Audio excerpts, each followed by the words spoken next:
الحمد لله رب العالمين. الحمد لله حتى يبلغ الحمد منتهاه. الحمد لله مسبب الأسباب. الحمد لله مسير السحاب. الحمد لله الكريم الوهاب. وصلى الله وسلم وبارك على سيدنا محمد صلى الله عليه وسلم الذي اجتمعت المحاسن فيه.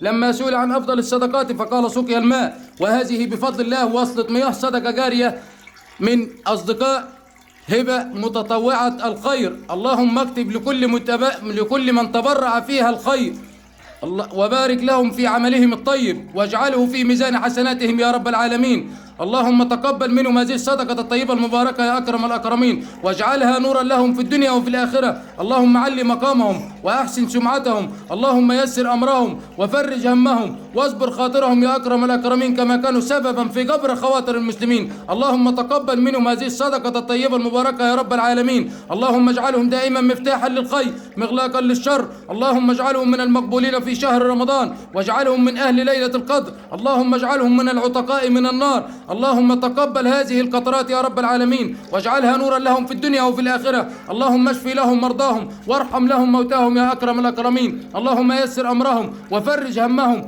واجبر خاطرهم. اللهم اجعلهم دائما مفتاحا للخير مغلاقا للشر. اللهم كما كانوا سببا في سقيا فقراء المسلمين، اللهم اسقهم من أنهار الجنة يا رب العالمين. اللهم اجمعهم جميعا بالنبي محمد صلى الله عليه وسلم في الفردوس الأعلى. اللهم آمين. وآخر دعوانا الحمد لله رب العالمين، والصلاة والسلام على سيدنا محمد صلى الله عليه وسلم.